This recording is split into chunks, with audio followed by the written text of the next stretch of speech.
بادشاہ تیزی سے کبھی ایک طرف جاتا کبھی ادھر سے لوٹ جاتا، سخت بے چینی کے عالم میں وہ ادھر سے ادھر ٹہل رہا تھا۔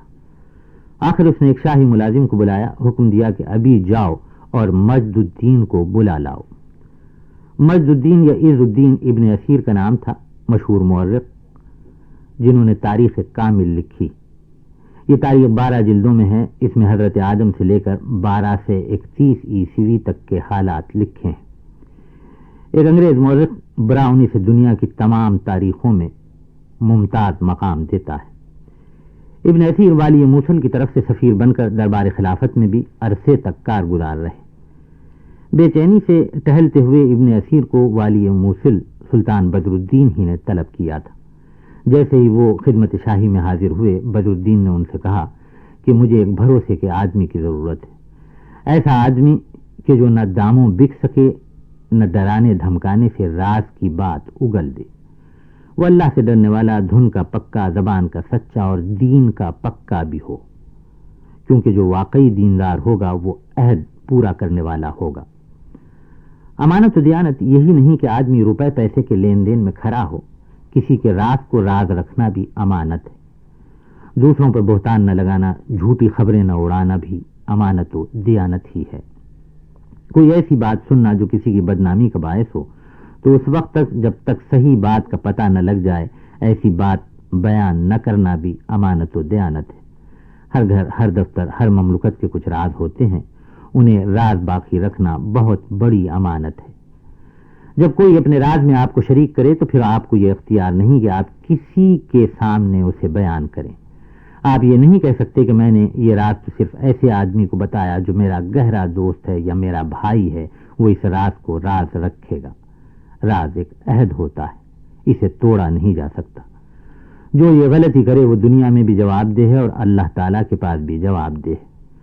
حکم ربانی ہے کہ یا ایھا الذین آمنوا اوفوا بالعقود، کہ اے مسلمانوں جو اقرار کرو تو اسے پورا کر دکھاؤ۔ کسی کے راز کی کھوج میں رہنا گناہ ہے۔ سلطان بدر الدین نے ابن اسیر سے کہا کہ ایک ایسا شخص جو بات کو راز رکھ سکے میرے پاس لے آؤ، مجھے خلیفہ کے پاس بغداد ایک بہت ضروری پیغام بھیجنا ہے۔ یہ ایسی راز کی بات ہے کہ میں لکھ کر دینا نہیں چاہتا۔ ابن اسیر نے عرض کیا بہت بہتر۔ آخر بہت غور و خوض کے بعد سلطان سے عرض کیا کہ ایسا شخص تو میری نظر میں سوائے میرے بھائی کے اور کوئی نہیں۔ سلطان نے فرمایا کہ بس ٹھیک ہے، فوراً اپنے بھائی کو میرے پاس بھیج دو۔ ابن اسیر سلطان کے پاس سے بھائی کے پاس گئے، ساری تفصیل انہیں کہہ سنائی اور فوراً بادشاہ کے پاس بھیج دیا۔ ساتھ ہی یہ بھی کہہ دیا کہ میں نے سلطان سے کہا ہے کہ آپ بڑے امانتدار اور راز کو راز رکھنے والے ہیں۔ ابن اسیر کے بھائی سلطان کے پاس گئے، اس سے راز کی بات سنی، لوٹ کر گھر آئے اور سفر کی تیاریوں میں لگ گئے۔ آخر وہ وقت آیا جب گھر سے نکلنا تھا تو دیکھا ابن اسیر رخصت کرنے آئے۔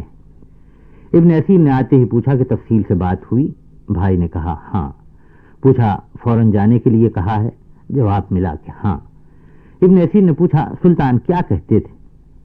بھائی نے اس کا کوئی جواب نہ دیا۔ ابن اسیر نے پھر پوچھا کہ تم نے سنا نہیں؟ میں نے تم سے کیا پوچھا؟ بھائی نے کہا سنا تو ہے، لیکن سوچ رہا ہوں کہ ابھی تو آپ نے سلطان کے آگے میری امانت و دیانت اور رازداری کی گواہی دی ہے کہ فوراً ہی میں آپ کو جھوٹا ثابت کر دوں۔ ابن اسیر سمجھ گئے کہ راز تو راز ہے، بھائی کے آگے بھی نہیں اگلا جا سکتا۔ ادھر بھائی نے کہا کہ یہ بات میں صرف اس کے سامنے ظاہر کروں گا جس کے لیے سلطان نے مجھے کہا ہے۔ الفقری میں ہے ابن اسیر بھائی کی زبان سے یہ سن کر بے اختیار رو پڑے، فرط مسرت سے انہیں گلے لگا لیا اور بہت دعائیں دیں۔ اب ذرا سوچئے کہ ہم لوگوں کا اپنا طریقہ کیا ہے؟ کیا ہم امانت کی اہمیت کو سمجھتے ہیں؟ This program is the sole property of Central Productions, Pakistan Broadcasting Corporation, Islamabad. Piracy in this regard is illegal.